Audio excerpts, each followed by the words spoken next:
Okay, so for this case study, I chose to do the medical screenings. What do you take to be the central moral questions in this case? If we were thinking about the ethics of this case, the central moral questions are the questions about what is actually or potentially right or wrong in the situation described. Should medical schools send students to Colonial for medical screenings? Well, this practice provides aspiring physicians with valuable experience and helps address healthcare disparities. In underserved communities, there are risks of exploiting Colonial residents who lack access to healthcare resources. Additionally, there are concerns that these screenings may not truly benefit residents and may be more for publicity than the residents' health. To determine this practice ethical or important to examine ethical implications of these issues carefully. How would an ethical egoist analyze this case? So from a psychological egoist perspective, which is all behaviors are motivated by self-interest, I felt like this case was a good one to use in this concept, that the medical students are motivated by self-interest as they are gaining valuable experience and skills that benefit them in the future. With them going and doing this, they are learning skills that will help them obviously with this field, and they're getting more diverse. So it's going to help them in the long run, and they're just overall learning stuff that is knowledgeable and that they will need in the future. Next one is the argument from our strongest desires. Whatever you do, you're motivated by your strongest desires. In this case, the medical schools have moral obligation to send students to the colonials because of the best interest of the students and the colonial residents. The medical students have a strong desire to gain diverse experience and make a positive impact on the population, while colonial residents have a strong desire for affordable healthcare options. I feel like this one, they're both motivated. Yes, they want the affordable healthcare and affordable, necessary, knowledge and stuff that they can learn from that healthcare, residents. And then the students are motivated because they want to learn and they want to expand their knowledge on this field. Next one is the argument from the expected benefit. Getting what we want makes us better off than, overall just better. General, I don't know why I cut off there. Would argue that sending medical students to colonials would overall have a positive benefit, such as empowering residents to gain greater health literacy and providing students with important skills in interacting with people from diverse backgrounds. So in this one, it's making them better off. So it has to be good because they're getting knowledge and they're getting skills and they're informing these people about their health care. What conclusions would an egoist come from regarding the central moral questions in this case, and what would their reasoning be? I said an ethical egoist would come to the conclusion that medical students in the medical school benefit from participating in this program, and that the needs and interests of the colonial residents are not the primary concern. They justify this conclusion by arguing that the medical students are pursuing their own goals and aspirations by gaining valuable experience and skills that will help them become successful physicians. They will also argue that medical schools benefit from positive publicity that such programs generate. From this perspective, the needs and interests of the colonial residents are not the primary concern, as they are not directly benefiting from the medical student or the medical school. Okay. Next one is the utilitarian/constitutionalist. I'm not sure if I said that right, but the first concept I used was the consequentialism, which is whether something's good or bad depends on the outcome of it. So, for this case, it focuses on the benefits of the medical students and the medical school rather than the needs of the colonialist residents. It would be good for the medical students because then again they're gaining knowledge and like skills and everything. But for the impact on the residents, it's not really having a bad impact on them. For like, that's how I view it. They're not really having a bad impact of it. But I mean, it's not really good. I mean, it could benefit them for knowing that they can change like simple things in their life to like maybe improve the quality, but there's not much they can do if they like actually need like health care due to their situations. The self-resilience argument, egoism. If every person were to only care for themselves, people would overall be better in general because everyone would be doing what was best for them. The approach states that individuals should prioritize their own interests. In this case, and the interests of the colonials are not being prioritized. This is because, then again, they can't really do anything with it. I mean, small changes, but nothing too big, and that's not really the main reason why they're there. And then super ego gatory is doing more than duty requires. So in this case, it would argue that sending medical students to colonials is an act of going above and beyond what is normally expected of a medical school.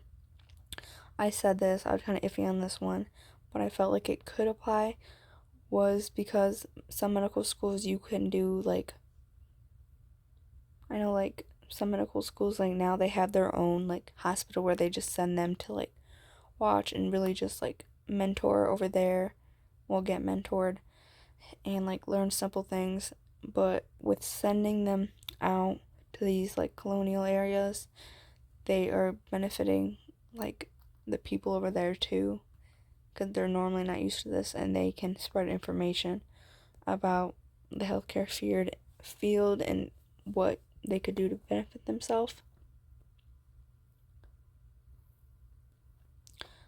Conclusions for this one they would conclude that the medical students should continue to be sent to the colonials to provide healthcare services to the residents. The reasoning would be that by providing healthcare services to these communities, medical students are promoting overall well-being and reducing suffering. This is because colonial residents lack the access to basic healthcare needs, and medical students are often the only healthcare providers they have access to. By providing medical screenings and health education, medical students are empowering colonial residents to make informed decisions about their health, which can lead to better health outcomes and an overall improvement in the quality of life. The benefits of providing healthcare services outweigh the cost and promote overall well-being and reduce suffering. And then on to next case, like next view. How would a Kantian make sense of this case? I don't know why that's there. I was having problems editing. It wouldn't save any of my edits.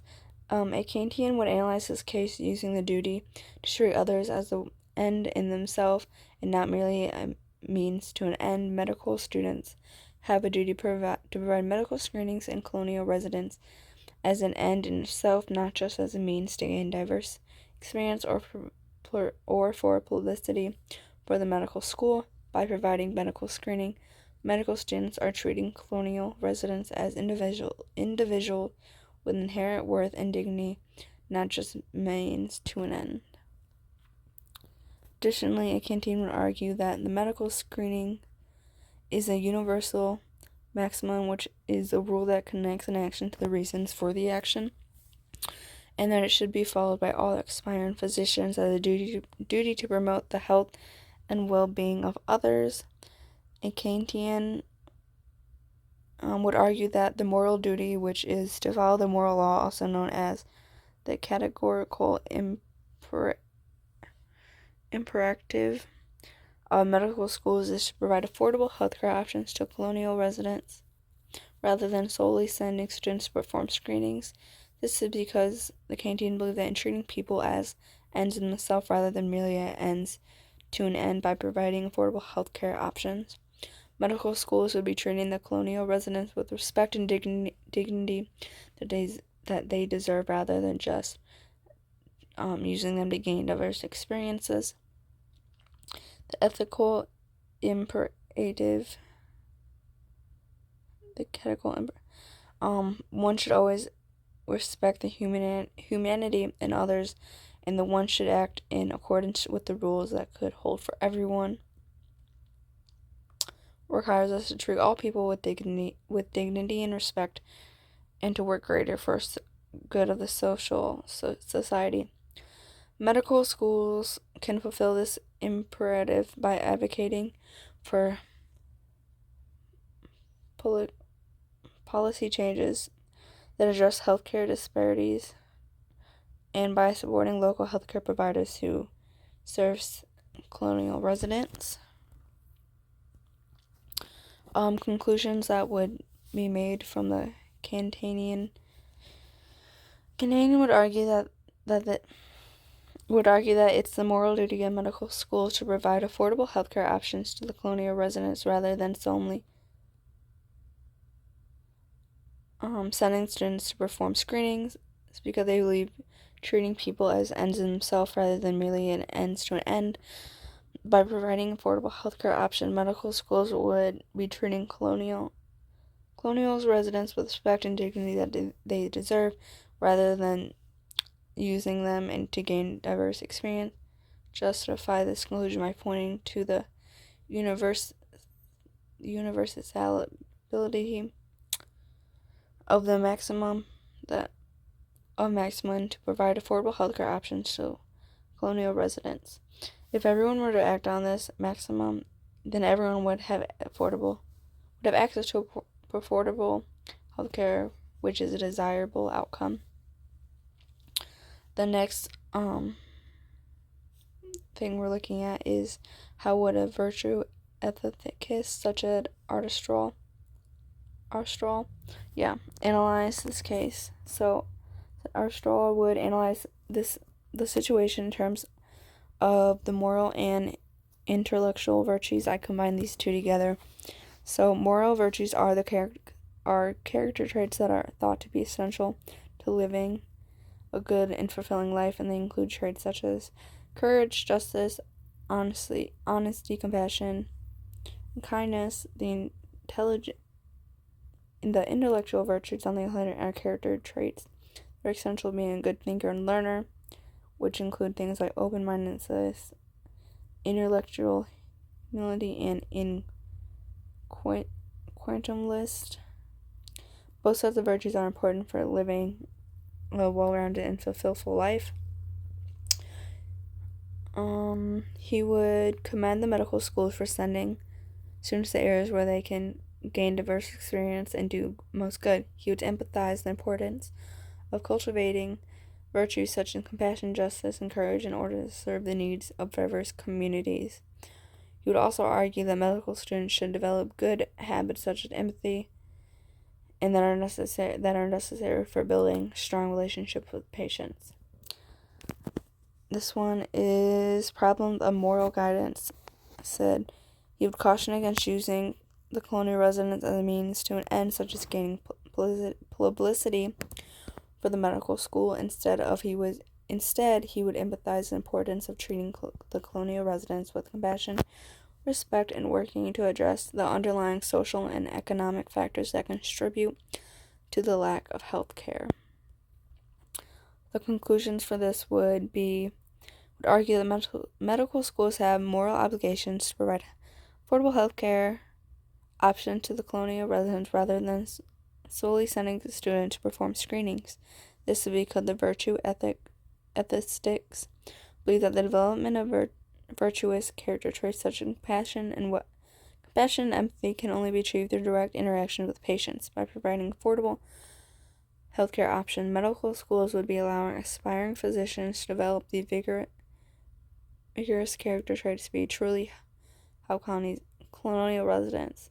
Virtue ethicists would justify this conclusion by pointing to the importance of developing good character traits for living a fulfilling and meaningful life. That was a mouthful. Okay. With all these theories offered a satisfactory...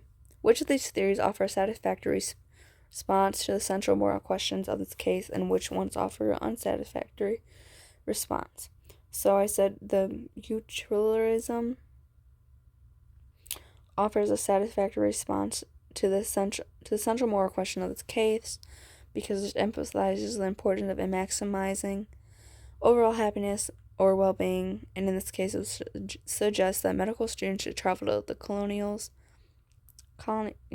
to perform screenings for common health threats. This would lead to the greatest overall happiness and well-being, as medical students would gain valuable experience and colonial residents would gain greater health literacy and potentially change their behavior. Well, on the other hand, egoism offers an unsatisfactory response to the central moral questions. In this case, ethical egoism empathizes the importance of maximizing one's own self-interest. In this case, it would suggest that medical students should only travel in the colonies to benefit them personally. This would not necessarily lead to the greatest all-over happiness or well-being, as we would not take into account the needs of the colonial residents.